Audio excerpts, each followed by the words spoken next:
Entro en la ciudad entre palmas y cantos. Lago nuestros pies entre rezos y llantos. Partió el pan y dijo: mi cuerpo es por ti. Y en el huerto rezó: que se haga tu querer en mí.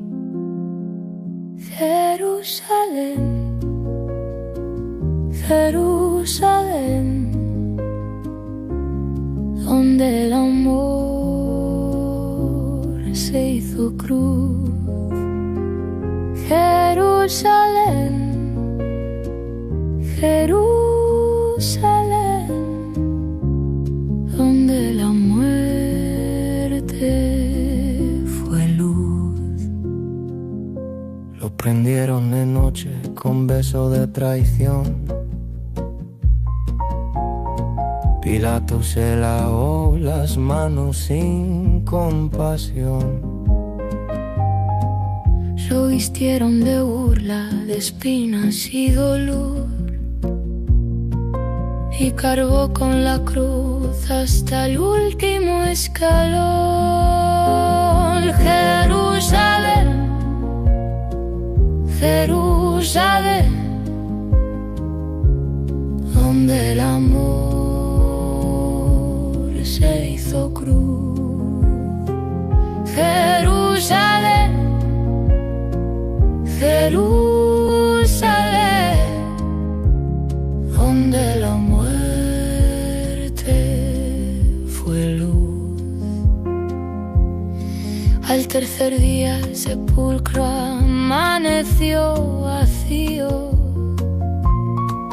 Las mujeres llegaron temblando bajo el frío. Un ángel las anunció: no está aquí, ha resucitado. Y el mundo comprendió que el amor había triunfado. Jerusalén, Jerusalén, donde el amor se hizo cruz. Jerusalén, Jerusalén, donde la muerte fue luz. Lo reconocieron al partir juntos el pan. Y Tomás tocó sus llagas para creer al fin. Subió a los cielos entre nubes de esplendor y envió a sus discípulos a anunciar su amor. Jerusalén, Jerusalén, donde el amor se hizo cruz. Jerusalén, Jerusalén, donde la muerte fue luz. Jerusalén, Jerusalén, donde la muerte fue luz.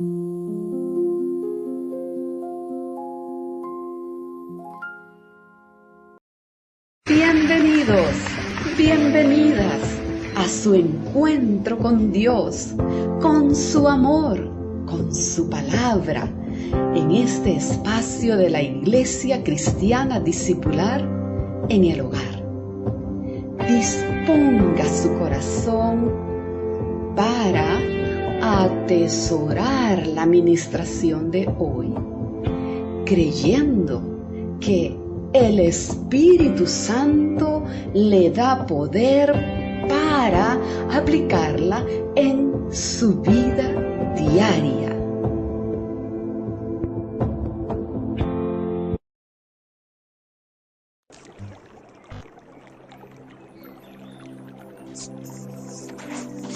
Hoy jueves 6 de noviembre del 2025, bienvenidos hermanos y hermanas a nuestro tiempo de ayuno y oración correspondiente al mes de noviembre del 2025.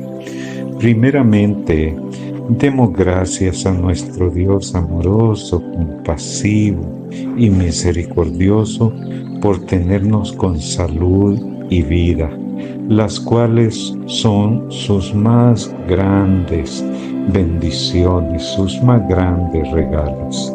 También le agradecemos por poner en nosotros total disposición, apetito espiritual y la determinación de dedicar tiempo para disfrutar de su comunión, de su compañía, que es lo que más necesitamos en este tiempo. Dios, recibe en esta hora nuestra alabanza, adoración y exaltación, ya que solo tú eres grande, santo, poderoso y digno de ser en gran manera alabado y adorado. Aleluya. Y ahora te suplicamos que en todos nosotros los participantes en este tiempo derrames tus misericordias y abundantes bendiciones de salud, paz, bienestar y refrigerio, las cuales en fe recibimos de ti, en el nombre de nuestro Señor Jesucristo, que vive y reina en la unidad del Espíritu por los siglos de los siglos. Amén y amén. El tema que voy a compartir con ustedes el día de hoy y también el día de mañana lo he llamado Confiados para el día del juicio. Confiados para el día del juicio. En Primera de Juan, capítulo 4, versos 16 al 18, leemos de la siguiente manera: y nosotros hemos conocido y creído el amor que Dios tiene para con nosotros. Dios es amor, y el que permanece en amor, permanece en Dios y Dios en él. En esto se ha perfeccionado el amor en nosotros, para que tengamos confianza en el día del juicio, pues como Él es, así somos nosotros en este mundo. En el amor no hay temor, sino que el perfecto amor echa fuera el temor, porque el temor lleva en sí castigo, de donde el que teme no ha sido perfeccionado en el amor. Queridos amigos, queridos hermanos, el juicio de Dios es uno de los temas más incomprendidos de las Sagradas Escrituras. A veces pensamos que un día nos presentaremos delante de un tribunal y ahí serán expuestas nuestras acciones y seremos declarados culpables. Lo cierto es que todavía hay una comprensión muy estrecha de uno de los temas más esperanzadores de la Biblia para nosotros creyentes, como lo es el juicio divino. ¿Qué se imagina usted cuando alguien le dice que será llevado a un juicio? Probablemente no saltará de felicidad. Tal vez desencadenaría un estado de tensión, perturbación o temor, el cual, dependiendo de la circunstancia, podría ser más o menos grave. Muchos creemos que ser llamados a un juicio conlleva que nosotros somos los culpables. No obstante, una de las leyes del derecho dice que una persona es inocente hasta que se demuestre lo contrario.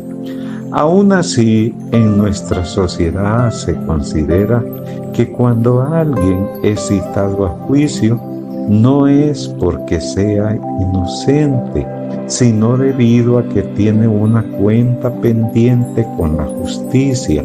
Es decir, la persona es culpable hasta que pueda demostrar lo contrario. Injusto, ¿no le parece? En muchas ocasiones esto es lo que pensamos sobre los juicios y los procesos judiciales que los seres humanos llevamos a cabo. Por eso, cuando leemos textos bíblicos referentes al juicio, resultan un tanto incómodos para nosotros, como por ejemplo cuando leemos 2 Corintios 5:10, que dice así: porque es necesario que todos comparezcamos ante el tribunal de Cristo para que cada uno reciba lo que le corresponde según lo bueno o malo que haya hecho mientras vivió en el cuerpo. Y también Eclesiastés capítulo 12, verso 14 dice así: pues Dios juzgará toda obra, buena o mala, aún la realizada en secreto. El problema es que la mayoría de los creyentes entiende el juicio de Dios a partir de los juicios que se efectúan aquí en la tierra. De modo que hablar de este asunto resulta poco atractivo para muchos que consideran que no saldrán bien librados aquel día. A pesar de muchos malos entendidos, le invito a meditar, leer y una y otra vez recordar este texto bíblico verdaderamente consolador y esperanzador que leímos al principio de esta enseñanza, Primera de Juan 4:16, que dice así: y nosotros hemos conocido y creído el amor que Dios tiene para con nosotros. Dios es amor, y el que permanece en el amor, permanece en Dios y Dios en él. En esto se ha perfeccionado el amor de Dios en nosotros, atención, para que tengamos confianza en el día del juicio. Así que, en medio de los vientos de cambio y las tormentas de incertidumbre que acarrean los eventos finales, el Señor nos invita a permanecer cubiertos al abrigo de su amor divino. Es el amor de Dios lo que transforma la escena del juicio divino de una tragedia a un momento de seguridad y paz. De modo que es nuestra relación amorosa con Dios la que define nuestra situación en el juicio. Pero para el que no lo ama, la condenación ya está dada, tal como lo afirma San Juan 3:18. El que en él cree no es condenado, pero el que no cree ya ha sido condenado, porque no ha creído en el nombre del unigénito Hijo de Dios. Por tanto, el amor de Dios es el gran tema sobre el cual gira el juicio del Señor, y asimismo es el amor del Señor lo que echa fuera el temor de la vida del cristiano cuando lo enfrenta. La resistente imagen del temor puede ser desarraigada de manera más eficaz en la medida que el cristiano entienda y acepte que Dios es el que está en el banquillo de los acusados, por lo que el juicio juega un papel muy importante en la vindicación del carácter divino. Recuerde usted la acusación de Satanás en contra del Señor. Dios no es justo. La justicia de Dios ha sido calumniada y puesta en duda por el diablo, de modo que en cada etapa del juicio el nombre de Dios es vindicado delante de tres grupos distintos: el universo celestial, los salvados y los impíos. Al final del juicio no queda más dudas de que Dios es amor y justicia. Aleluya. El juicio divino se desarrollará en tres etapas. Algunos prefieren llamarlo los juicios de Dios, aunque en realidad se trata de un solo evento escalonado en tres secciones. La primera etapa se le conoce como el juicio previo al advenimiento del Señor Jesucristo, la cual se inició en el tiempo indicado por la profecía de los 2300 días de Daniel en Daniel 8:14. Y su objetivo de esta primera etapa de juicio es juzgar a los que se dicen ser creyentes. Aquí solo son juzgados los que pertenecen al pueblo de Dios y sucede antes de la venida de Cristo. Al respecto, en Primera de Pedro, capítulo 4, verso 17, leemos: porque es tiempo de que el juicio comience por la casa de Dios. Y si primero comienza por nosotros, ¿cuál será el fin de aquellos que no obedecen el Evangelio de Dios?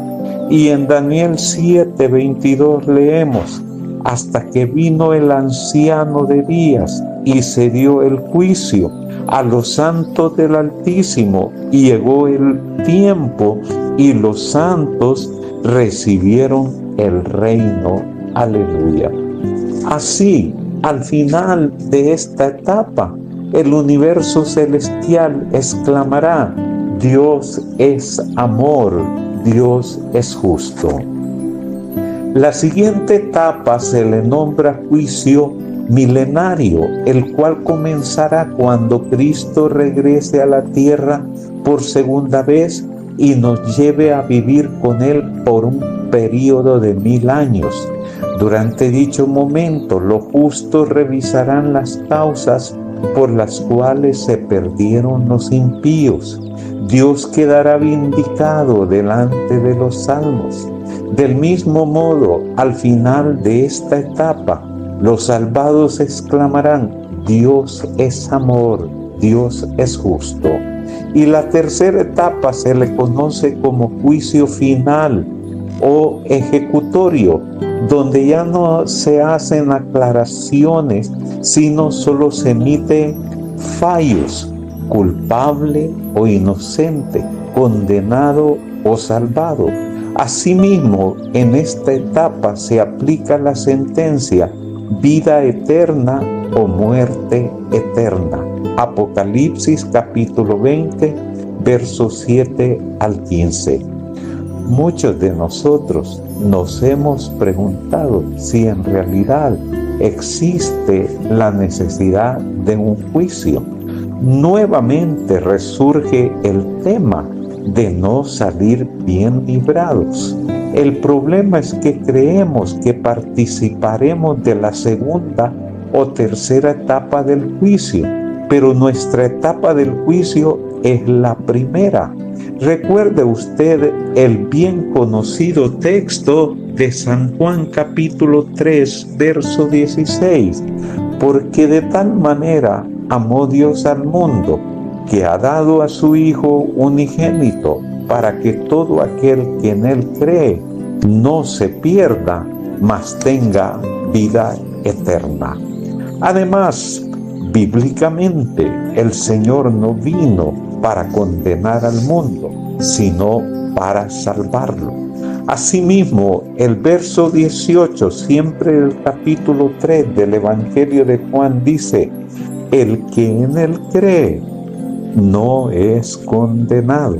Repito esto, el que en él cree no es condenado, pero el que no cree ya ha sido condenado porque no ha creído en el nombre del unigénito Hijo de Dios. En otras palabras, todo aquel que no acepta a Cristo como Salvador ya está condenado. No ingresará en la primera etapa del juicio, sino directamente en la segunda y tercera. Pues como dice Romanos 6:23a, porque la paga del pecado es muerte, y Ezequiel 18:4b, el alma que pecare, esa morirá. La persona que no acepta a Jesús está rechazando su única oportunidad de salvación y de participación en la primera fase del juicio, de modo que solo le queda presentarse a las etapas finales del fallo y aplicación de la condenación. En contraste, aquel que cree y acepta a Jesucristo también va al juicio, pero a la primera etapa. Lo más atrayente es que aquellos que hemos entregado nuestras vidas al Señor, hemos asegurado nuestra salvación. Aleluya. El juicio entonces es para ayudarnos y sellar nuestra salvación. Leamos por favor, queridos hermanos y hermanas, San Juan capítulo 5, verso 24. De cierto os digo, el que oye mi palabra y cree al que me envió, tiene vida eterna y no vendrá a condenación, mas ha pasado de muerte a vida. Importante leerlo de nuevo. De cierto os digo, el que oye mi palabra y cree al que me envió, tiene vida eterna y no vendrá a condenación, mas ha pasado de muerte a vida. Aleluya. Para el creyente, el juicio es una muestra de amor de parte del Señor. Aleluya. Dentro de un juicio se necesitan varios elementos humanamente hablando: el juez, el fiscal o acusador, el abogado defensor, el acusado, los testigos o pruebas, una ley que defina la justicia y finalmente la sentencia. La Biblia toma en cuenta cada uno de estos roles y los aplica a distintos personajes. Investiguemos brevemente a cada uno de estos personajes que también participan en el juicio de Dios, bíblicamente hablando. En primer lugar, el juez. El juez. La palabra de Dios declara que el Señor ha dado la facultad de ser el juez al Señor Jesucristo. Así lo afirma San Juan capítulo 5, verso 22. Porque el Padre a nadie juzga, sino que todo el juicio dio al Hijo. Y también en Hechos 10:42, y nos mandó que predicásemos al pueblo y testificásemos que Él es el que Dios ha puesto por juez de vivos y muertos. Por lo tanto, queridos hermanos y hermanas, Jesús es el juez divinamente establecido, y eso es una excelente noticia para todos los que creemos en Él. ¿No le parece? Mire lo que dice Hebreos 4, versos 15 y 16. Porque no tenemos un sumo sacerdote que no pueda compadecerse de nuestras debilidades, sino uno que fue tentado en todo según nuestra semejanza, pero sin pecado. Acerquémonos, pues, confiadamente al trono de la gracia para alcanzar misericordia y hallar gracia para el oportuno socorro. Vuelvo a enfatizar la actitud del creyente ante el juicio final. De nuevo en este texto, como en el introductorio, dice: acerquémonos pues confiadamente al trono de la gracia para alcanzar misericordia y hallar gracia para el oportuno socorro. Así que buenas noticias, Jesús es el juez. Él no es como los jueces humanos que conocemos. Él es misericordioso y paciente. Sabe muy bien en qué consiste la fragilidad humana ante la tentación. Además, Él está dispuesto a llevar nuestro caso personal para otorgarnos la seguridad de la salvación en vez de la condenación. Queridos amigos, queridos hermanos, una de las escenas bíblicas que mejor presenta a Jesús como juez es la que ocurrió con la mujer que fue sorprendida en adulterio, según Juan capítulo 8, versos 2 al 11. Imagine usted por un momento el rostro pálido y despavorido de aquella mujer mientras es violentamente arrastrada desnuda por los dirigentes religiosos ante la mirada desplicente de los transeúntes. Probablemente por su cabeza desfilaban pensamientos de ataque a su propia persona. Voy a morir, soy una pecadora. Lo mismo sucederá en nuestras vidas si anticipamos el juicio de Dios. Nos condenamos de antemano, pero más bien deje usted que Jesús lo juzgue. Él es el juez. Adelantar el juicio del Señor es el principio fundamental de las preocupaciones religiosas en la historia de la humanidad. Por eso, amado hermano y hermana, no se juzgue usted, espere llegar a su presencia y entonces se ejercerá el juicio en su favor. Los otros jueces ya habían emitido su sentencia para aquella mujer adúltera sobre la base de la ley de Moisés, y la sentencia era lapidación. Pero Jesús no actuó de la misma manera. En realidad, aquellos que condenaban a la mujer cometieron un grave error: llevarla delante de Jesús. ¿Sabe por qué? Porque conducir a una persona a Cristo es más bien asegurarle la salvación y la vida eterna. Aleluya. Al final de todo el proceso, el Señor Jesús le preguntó a la mujer: ¿dónde están los que te acusaban? Se han ido, fue su respuesta. Entonces, en un tono consolador y categórico, Jesús le declaró: ni yo te condeno, vete y no peques más.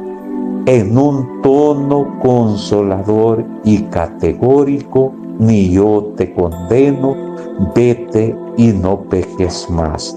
¿Se da cuenta usted cómo efectuó Jesús su papel de juez? Él es misericordioso, compasivo, amoroso. Si usted se presenta delante de Él y le presenta hoy su caso, tenga la seguridad de que lo perdonará. Gloria a su nombre. Pasemos al segundo personaje que también participan en los juicios terrenales y que se dará también en el juicio de Dios: el abogado. La Escritura declara que Jesús es el abogado designado por Dios para la defensa de nosotros creyentes, juntamente con el Espíritu Santo. Así lo leemos en 1 de Juan 2:1. Hijitos míos, estas cosas os escribo para que no pequéis. Y si alguno hubiera pecado, atención, abogados tenemos para con el Padre, a Jesucristo el justo. Aleluya. Asimismo en Romanos 6:26 leemos: y de igual manera el Espíritu nos ayuda en nuestra debilidad, pues que hemos de pedir como conviene, no lo sabemos, pero el Espíritu mismo intercede por nosotros con gemidos indecibles. Queridos hermanos y hermanas, nuevamente buenas noticias. Jesús es el abogado, defensor de cada uno de nosotros. Además tenemos otro abogado colaborando con Jesús, el Espíritu Santo. Y si uno de nuestros abogados es también juez del juicio, entonces no hay forma de salir condenados. Si hemos aceptado a Jesús como Salvador personal, entonces Él lleva nuestro caso, es nuestro juez. Y si por alguna razón cometemos pecados, Él es nuestro abogado, es decir, defiende nuestra causa y paga por nuestra culpa alabanzas a su nombre.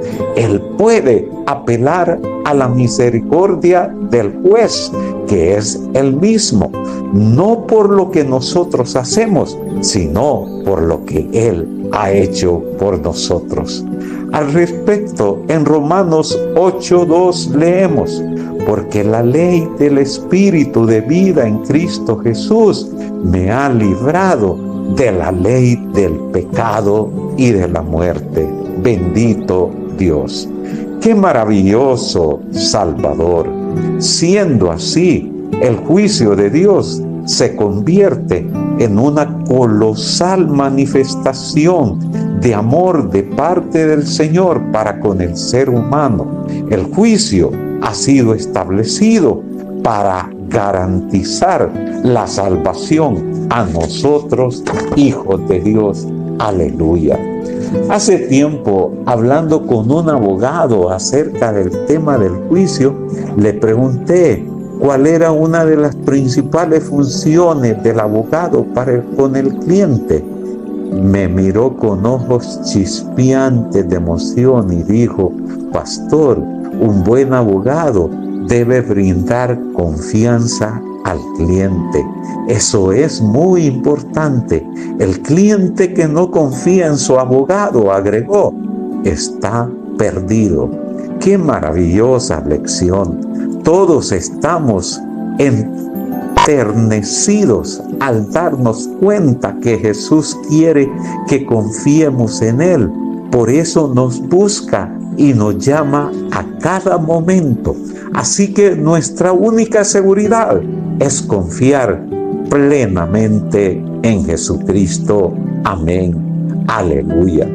Por medio del juicio, Jesús desea que consideremos el gran amor que tiene por nosotros y le correspondamos viviendo por su poder una vida libre de pecado.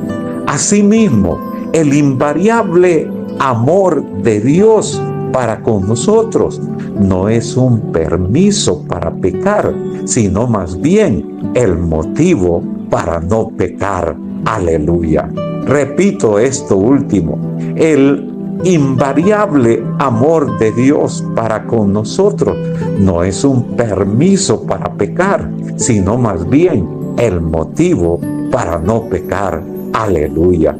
Vamos a orar, hermanos y hermanas, y el día de mañana continuaremos con la segunda parte de esta hermosa reflexión que le hemos llamado Confiados para el día del juicio.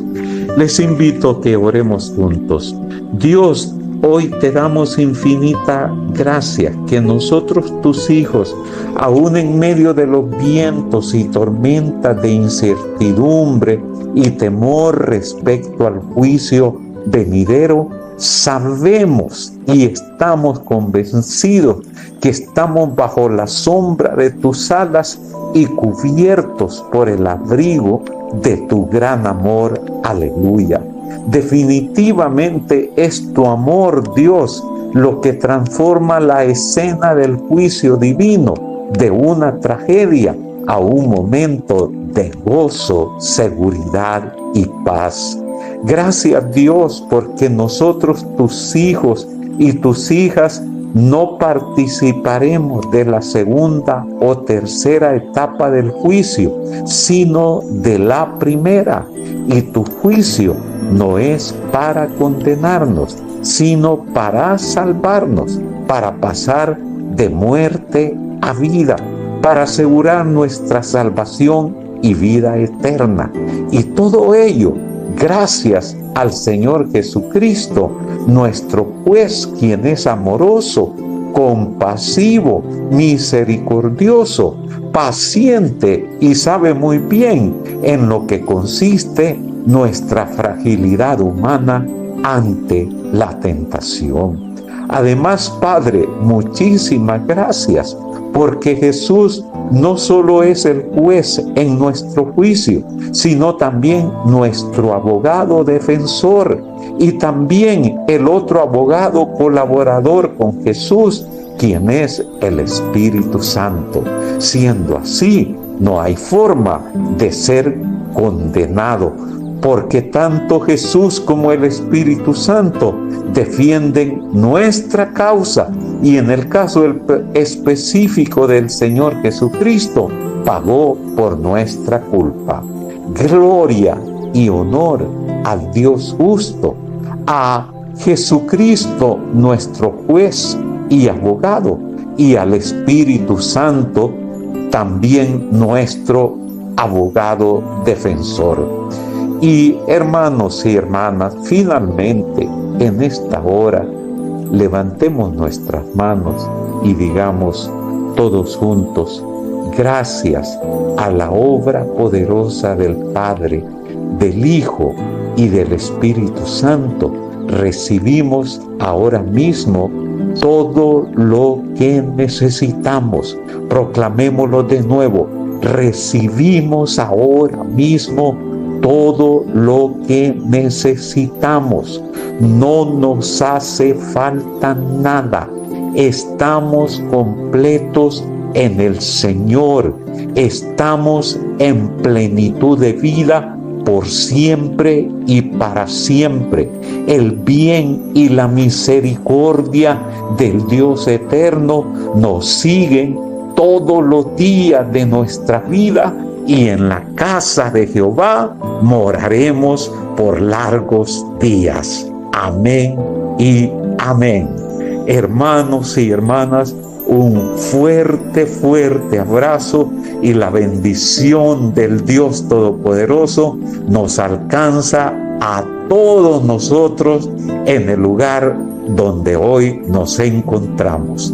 Nos volvemos a encontrar el día de mañana para continuar la segunda parte de nuestra enseñanza, confiados para el día del juicio. Bendiciones.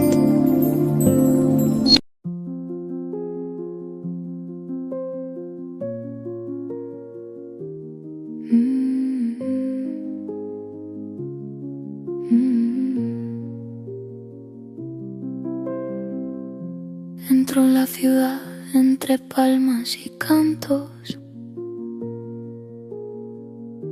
Lavo nuestros pies entre rezos y llantos. Partió el pan y dijo: mi cuerpo es por ti.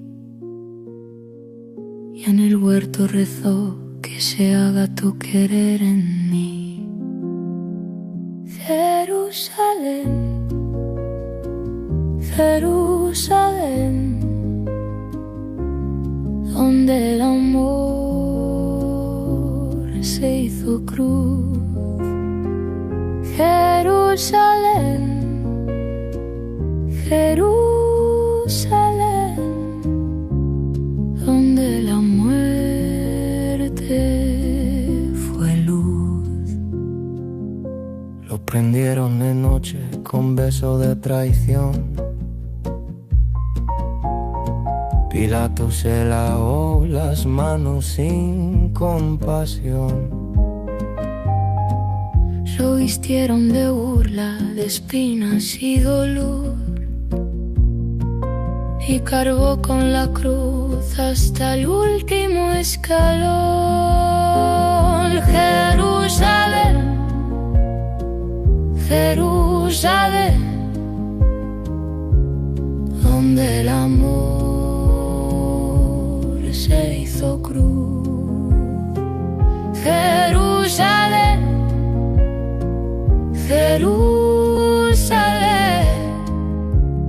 donde la muerte fue luz. Al tercer día el sepulcro amaneció vacío. Las mujeres llegaron temblando bajo el frío. Un ángel las anunció, no está aquí, ha resucitado. Y el mundo comprendió que el amor había triunfado. Jerusalén, Jerusalén, donde el amor se hizo cruz. Jerusalén, Jerusalén, donde la muerte fue luz. Lo reconocieron al partir juntos el pan, y Tomás tocó sus llagas para creer al fin. subió a los cielos entre nubes de esplendor.